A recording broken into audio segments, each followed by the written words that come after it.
Raider Nation, what's going on? It's Mitchell Renz here, host of the Raiders Report, and I'm sure I'm not the only Raiders fan wondering what the hell is going on with Christian Wilkins. So coming up on today's show, we're going to get into the latest injury news around Wilkins. I'll then explain what exactly is a Jones fracture, and I think it's really important to see this part because there's so many different levels to what this injury to Wilkins could be. So I'm just going to do my best to illustrate what that possibility is. And then I got multiple doctors provided medical data on the injury just to give you a better lookout of what we could anticipate from this Wilkins injury. Now, I get it. It's the offseason. Maybe you don't know everything that's going on around the Raiders. I would tell you to hit that subscribe button. He underwent surgery to repair a Jones fracture in his left foot on October 8th, which was 2024. He wore a walking boot before NFL draft. I know it was reported like, oh man, he might be in a walking boot during OTAs or during minicamp. That's not the case at all. He did, though, miss all of Raiders' mandatory minicamp. So, like, to me,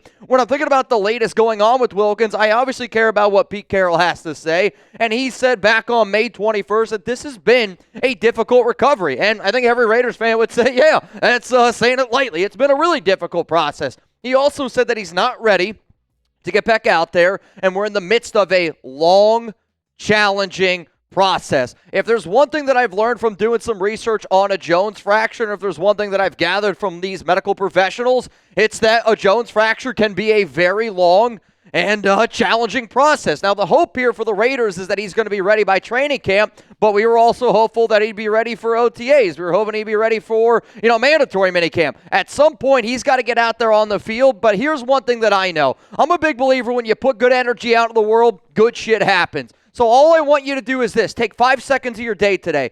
Say prayer. I don't know. Say, I hope Christian Wilkins can get back out there on the field. And if you did that, I want you to hit that like button. One of my things my grandmother always tells me is you got to pray for things that you want, because if you don't pray, then it's not going to happen. I'm not trying to get religious here with anybody. That's the last thing I'm trying to do. My bottom point is this. Put good energy out in the world, and I am a big believer that good stuff happens. So guess what? I'm going to click that like button. So here on today's show, I want to get in next to what exactly is a Jones fracture, and then medical data from multiple doctors. Let's first get into what that Jones fracture is. A Jones fracture is a break or stress fracture in the fifth metatarsal bone. It's your pinky toe. The long bone on the outside of the foot connecting to the little toe. It occurs near the base of the bone in an area that is prone to slow healing due to limited blood supply. Symptoms include pain, swelling, and difficulty walking. So for how long does this typical injury take? For people that aren't playing in the National Football League, and for guys that I would say aren't over 300 pounds, you're probably looking at 6 to 8 weeks. Like if I were to have a Jones fracture, I'm probably not moving around for 6 to 8 weeks. For somebody that's going to be playing at a high level, an athlete, it usually takes 3 to 4 months. Here's the problem. We're going on 9 months, and Wilkins still is not 100% healthy. So you don't need to be a medical doctor. You don't need to be in the medical field to know that something isn't quite right here. So to me, I'm thinking of what the heck are we going to do now that we're 9 months in? And I'm sure I'm not the only one that is wondering that exact same thing. So coming up here after 9 months, what can Wilkins and what can the Raiders do moving forward? Because all I care about is getting Wilkins out there on that field. I also have been seeing this circulating around social media, and I don't know who started this, but I'm going to take a page out of a book that I used to love, Mythbusters. I used to watch that show all the time when I was a kid. I don't know who started it, but people started saying that Christian Wilkins injured his foot after making a sack and then doing that dance move. That's not true at all. The injury happened before that. It's just, I think, kind of when it got a little bit more publicized. But in terms of when the injury happened, it did not occur when Wilkins had a sack and when he started dancing. If you did not know that, then hit that subscribe button, turn on those notifications, because here on the Raiders Report, I want to make sure that you are a smarter Raiders fan. We're doing a little bit of a different show today. I'm not a doctor by any means, but I do really predicate myself on when people watch this show, you're going to learn something today. So what has taken so long for the Wilkins injury? And I'm going to go through a lot of different medical terms, and I'm going to explain what those medical terms are. Again, these are not my definitions. I am not a doctor by any stretch of the imagination. Quite frankly, if you ever see me in a doctor's video, you're probably going to have to delete your history afterwards. So the delayed union meeting, this means that the fracture is taking longer than expected to heal, but still shows signs of healing. And when you have a delayed union, think of a union, right? When you have a Jones fracture, you're hoping that everything kind of goes together, the screws, everything starts healing, and that's the hope. Here's another thing, though. It's called a non-union for a Jones fracture, and you're sitting there going, Mitch, what is a non-union? In this case, the bone fails to heal completely or at all. I don't really want the Raiders to get in a non-union situation here with Christian Wilkins, but then the third and other part of this is he might need more treatment. And I don't know if the Raiders have already had more treatment with Wilkins and it's not being reported because, at this time of the offseason, you don't really have to report what exactly is going on, and the Raiders have kind of let us in a little bit of a gray area, and maybe that's Wilkins' team, maybe that's the Raiders doing that. But if he does need more treatment, option number one is you just get back in there and you get more surgery. Surgery with screws or plates may be necessary to stabilize the fracture and promote healing. Treatment option number two is what's known as a bone stimulator. This device can be used to deliver a weak electrical current to the fracture site to encourage bone healing. I've been told that Chugs is a big fan of the bone stimulator. Treatment option number three, bone grafting. In severe cases, or if the bone is not healing well, a bone graft may be used to supplement the fracture site and encourage bone growth. I know a lot of things that I just said there are probably confusing, and they're probably a little bit confusing to me. I encourage you to do a little bit more research on the Jones fracture. The bottom line is this: when you are an athlete, when you are over 300 pounds and you're dealing with a pinky injury, it can be a very confusing injury, no doubt about it. So coming up here, I'm going to get a medical expert's, we'll say, opinion, some analysis, a little bit of data, and I have two medical experts that are weighing in here on this Christian Wilkins injury. Before I do, I want to be able to sit up here and tell Raiders fans, hey man, don't sweat it when it comes to the Wilkins injury stuff. But I also know how important he is to this organization, and I also know how important it is to put some deodorant on, because studies show women care more about the way that you smell than the way that you look. And I don't know about y'all, I live down here in Texas, and sometimes I walk outside and I'm instantly drenched in sweat. Like, why the heck did I even shower? Well, I think my wedding is the perfect example of this. It was 90 degrees in the Texas sun. The deodorant I trusted on my biggest day was Mando's Bourbon Leather. It's my wife's favorite, and I needed something to control my body odor for 72 hours. If you've been struggling with the heat and humidity like I have, I got great news for you. Mando has just launched something that takes sweat control to the next level. Introducing the Mando Deodorant Plus Sweat Control Solid Stick. It's double protection. Finally, you get the odor control you love with Mando plus powerful sweat control. Mando Starter Pack is perfect for new customers. It comes with a solid stick deodorant, cream tube deodorant, and 2 free products of your choice. Think of it as like a mini body wash and deodorant wipes, and free shipping.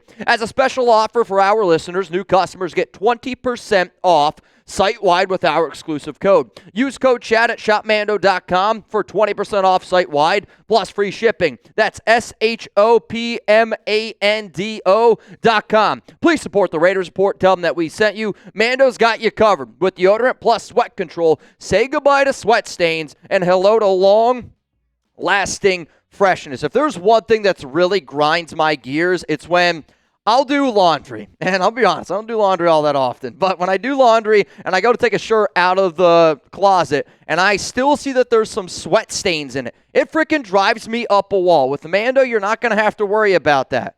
You see this? This is what happens when you use good deodorant. I smell great, I feel refreshed, and I can wear lightweight clothes like this and still know that I'm not going to sweat through them. That's why I love Mando. Those links are going to be available to y'all down in the comments and down in the description of today's show. So coming up here, I have a lot of quotes, okay? And I'm just going to tell you, I need you to sit down, be patient with me. There's a lot of quotes from medical experts, and I didn't really want to try to guess what they were trying to say like I usually do on this show where, we talk about Wilkins and I'll do my best to summarize it. Here, you're going to see exactly what these two medical professionals had to say, because I think it's important for you to get exactly what a doctor is saying about Wilkins and about a Jones fracture. So first, we're going to sit here with Shona, and he was on a podcast, I want to say it was last Friday, and this is what he had to say on the Christian Wilkins injury. Yes, so they diagnosed him with a Jones fracture. At least that's what was reported, and when that happens, it's basically a break in the toe, but the important thing is the spot where the bone breaks has a little bit of a dicey blood supply. So, what they did is most likely put a screw through the bone to basically compress it together and get it to heal. When that heals and when it goes smoothly, it often no problem. The one hiccup here is that there is a rate, it's about 20% or so of players having issues with this healing in the first place. And that's even despite the surgery going well. So what I suspect, or at least my concern level is somewhat raised for given that he was off of the boot and then he went back on it. When that maybe has the advanced him, was that maybe as they advanced him, he was having some sort of symptoms, and as a result, they sort of re-imaged or further imaged. So, I think the biggest takeaway there in that quote is, which again, you don't need to be a medical professional. When you're out of a boot and then you go back into a boot, that's obviously a cause of concern. And the fact that, again, we're talking about 20% here that this happens, it's obviously not that good. We'll keep it moving here with Chona on the Christian Wilkins injury. And it suggests that maybe it didn't heal all the way around. If you think about the bone as a cylinder, if it heals all the way around, that's going to be 100%. But we kind of graded in terms of percentage of how much it did unite. And the suspicion or the concern is that a lower percentage of it actually really form bone there. Now, in terms of the data, if he comes back and he's healed, the refracture rates, as I mentioned, are quite low. So most players, once they come back, they're pretty much able to stay back. The problem is just getting them back from the injury in the first place. And this is really where I think the Raiders are struggling right now, is they're just trying to get Christian Wilkins back out there on the field, and they're trying to get, the best version of him. The problem is we haven't been able to get that on the field yet. Jonah, again, weighing in here on Wilkins. From what we are hearing, it sounds like they expect him to be ready for training camp, but obviously, the reports at this time of the year are often optimistic. So it's a little bit hard to judge that at a face value. Starting with the worst case scenario. The worst case is that this is a bone. It's not just healing. And in that case, then it sometimes requires a revision surgery. Now, if we were to undergo that sort of thing, I would think that he would have it already. I don't say any of that to scare Raiders fans, just to kind of point out that it is the theory and a possibility.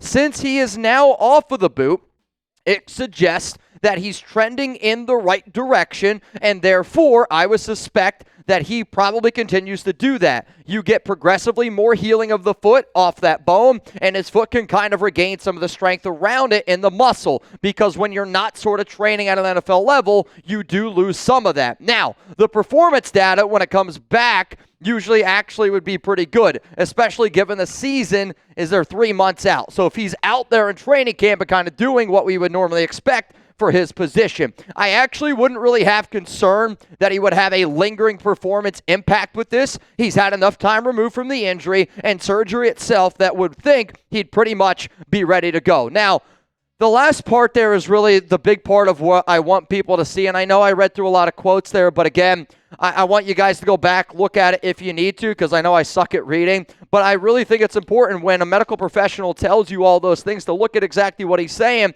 and he is simply saying that he expects Christian Wilkins to be healthy. Now, obviously, we don't know the lengths of this injury, but man, oh man, at least getting a little bit of, I would say, good news from a medical professional is a good thing. Now, before I get into the other quotes here from our other medical professional here on today's show, I want to know, and this is going to be my Tuna's top 5 of the day, what is the worst injury you've ever had? If there's been stories that I have found myself sharing, kind of like when you sit down, like you just meet a bunch of new people, or when I was at my wedding, I heard my dad talking about like an injury that he sustained because he's got a scar on his chin. My point is, I feel like people always love to talk about the injuries that they've had. So for me personally, my top 5 worst injuries that I've ever had, and I can't wait to see what the nation has to end here. ACL meniscus tear, blew it out my senior year in high school. I had 27 stitches in my mouth. I took a line shot back when I was playing baseball. I did have a back stress fracture when I was a junior in high school.